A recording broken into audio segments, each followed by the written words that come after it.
Though you're not the first person to do this as a producer, Yeah. coming from a volatile parish such as Clarendon, how do you feel about creating this space for these younger acts? You know, I feel good in doing it because growing up, I've seen many persons that were very talented that haven't been given the chance. You know, so for me doing this now, I believe I'm creating an opportunity for them. Today, we're joined in studio by a man whose transformational journey took him from creating a criminal offense to creating music. Now producing tracks with up-and-coming artists, the producer hoped to work with Vybz Kartel, Yaxsta, and Chronic Law and other major acts in the near future as he embraces his new journey. Welcome and thanks for joining us. Thank you. Without getting into the details of the story as yet, what can you tell the viewers about you? Who is Ashane Anderson? Like, where you're from, what was life like growing up there, and so forth? Well, growing up, life was, I would say, in between. First, it was kind of hard. Used to, my brother, we grew up together. We used to push cart, carry water, and so forth in the carts, right? Um, until things take a turn for my dad in England. So I get a little better. I start to travel go to England, and you know, the life did much better at that point until I leave high school and graduate from Edwin Allen with a few subjects. My first job was teaching. Yeah. So I used to teach at a private school. And after I started doing merchandising, after merchandising, I started working at Water Commission. Then I became a police officer. And where was it that you were living at the time when you say you used to do the whole push handcart thing? 'Cause we know that's another Kingston lifestyle. Yeah, we used to live in Clarendon.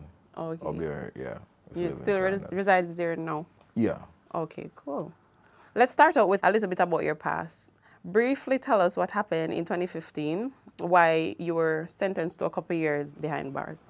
All right. I'm gonna say this first. Um, Sometimes what you see with your eye, there are actually things beyond that. Yes, I'm not going to explain that. So persons can choose to Interpret it. interpret it any way they wish, but I'm just going to say that. Anyway, in 2015, I was caught doing a robbery right at a bank. Yes, I was shot, I got caught, and I was sentenced to 12 years in prison. I got 12 years for the robbery aggravation, 12 years for the legal possession of fire, and 5 years for the ammunition. And interestingly, you were also a police officer during that time, during the Yes. incident, right? Yeah. Right. And though you had a steady 9 to 5, you still found yourself in such an unfortunate position. What would you say would have triggered your decision, and what sort of regrets would you say you have now? All right. As I said before, some things are what Not as you are see. beyond what they seem. However, um, I'm the type of person who learn from my past. So I don't try to live with regrets. I try to move forward, right? So I do not look back at the past and walk with my head down. I try to keep my head high at all times. So even when me dey inside prison, me excel. Anywhere me be, me adapt, me excel. Anywhere me at. So me adapt to any environment. And by excelling while you were there, what are some of the things that you did or you saw that there was a positivity towards this coming out? There was a program that we learned, change your thinking, change your life. That was a good program. That program teaches you to be positive. So it basically says if you have a negative mindset, then negative things will happen. So if you have a positive mindset, then positive energy will flow back to you. You know, and I did other things in prison where other prisoners, even warders, you have some warders who will say, hey, that's your gift. You know, when you go on road, do that. And would you say there is any discrimination or you face any discrimination no after that? While it's in prison? No, man, no. As in today's society, would persons who know about the incident still discriminate? You have persons who do that. Yeah, you have persons who do that. Me hear persons say, who them never said me got thief or me no make that affect me.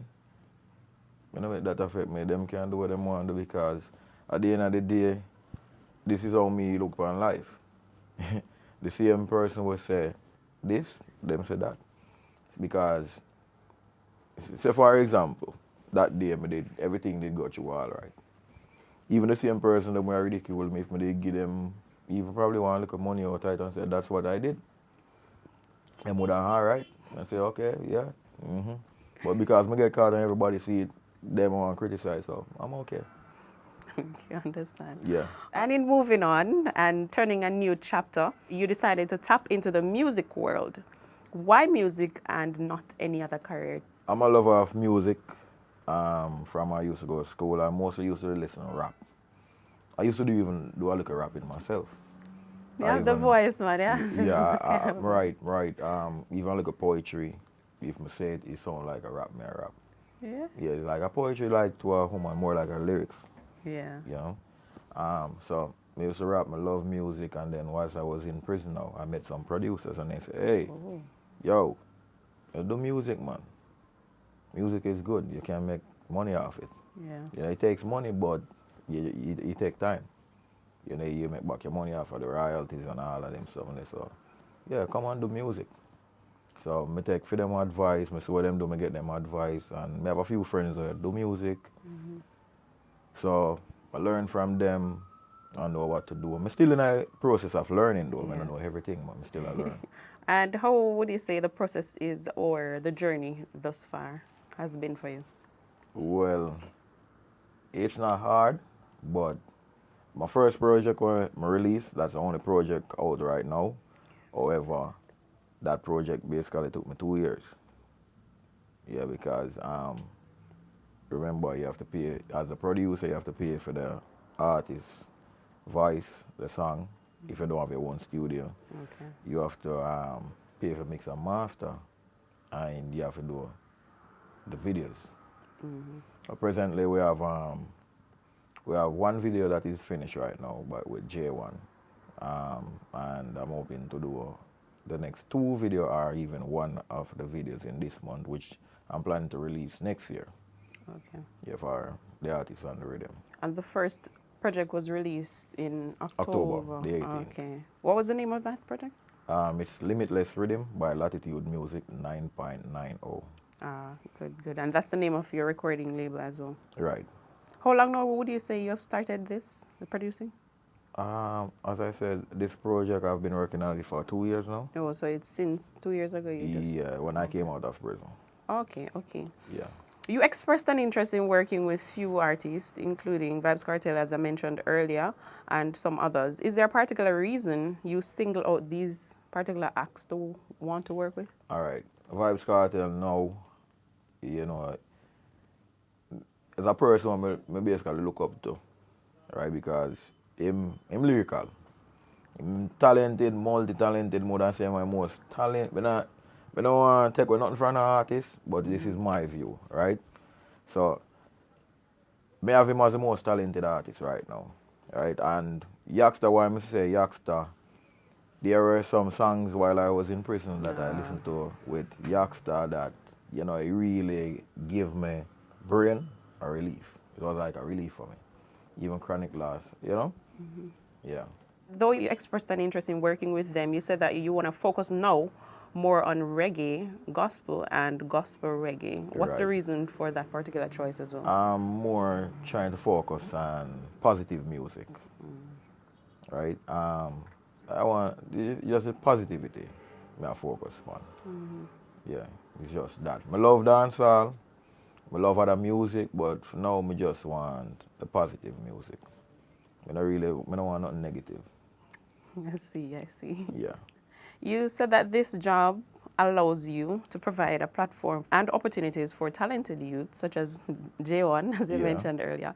Though you're not the first person to do this as a producer, Yeah. coming from a volatile parish such as Clarendon, how do you feel about creating this space for these younger acts?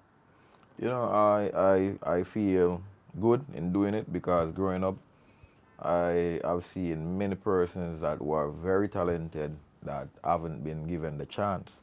You know, so for me doing this now, I believe I'm creating an opportunity for them because you have some persons that you have there are some songs I listen to, right? Where to me it just don't make sense. But yet those persons are out there. Right? And when we listen to some guys from Clarendon, their music good. Quite good, but them not get the exposure what they need. Yeah, so for me, you know, do this. Me I hope to give them the exposure them need from Clarendon and get more artists out of Clarendon. Even other parishes just the same, not just Clarendon, but the whole Jamaica. Okay. Maybe other countries same way. And do you see this as a way for them to, you know, use their time more wisely in a sense instead of Right. tapping Right. into the whole criminality and all of that? Yeah, that is. Yeah, because yeah, there's a saying devils give eyeglass. You know, all right? Work for you, right? Yeah. All right. And you mentioned earlier that you see where it creates an opportunity for them as well as, you know, put their talent to use. What sort of impact otherwise you've observed that this journey that you're on have been making in the lives of others?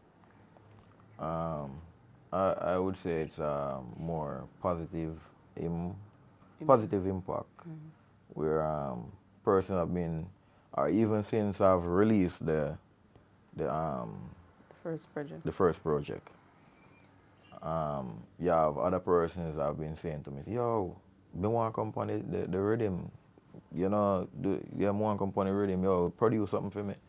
So, yeah, to get a positive feedback. Ah, Yeah. I love that. Will we soon hear you on the rhythm? Can you say you have the rap thing to you? You know, I kind of put on the rap something there, but me don't know. Maybe me can give you the little poetry. Me don't know. Maybe you tell me how it sound. No Yeah. problem. We can even do it live. You want to hear it? Of course. Okay. You're the stars from up above that shine so bright in night, so beautiful that everyone can see, so magnificent that there's no one to replace you. You're the joy of my soul, the light of my world. Into my arms I would like to have you. Not that I'm a pause because I ain't no one ruler. All I really want is a girl that respects and understands me. Wow. Yo, clap it. If anybody wishes to book some studio time or get in contact with you, where can they find you on your socials? You can find me on TikTok, Latitude Music 9.90. In closing, what's that one message you would like to share with youths about, you know, staying on the right path and also following their dreams? All right. First thing I'm going to say, persons have to learn to love themselves first. Yeah, me learn that. No, when you love yourself first, nobody not going to love you like how you love yourself. And never give up. No care how the thing look, no care how rough. Just keep on fight. Just keep on press, keep on go. You know? And just push forward. Things happen in time.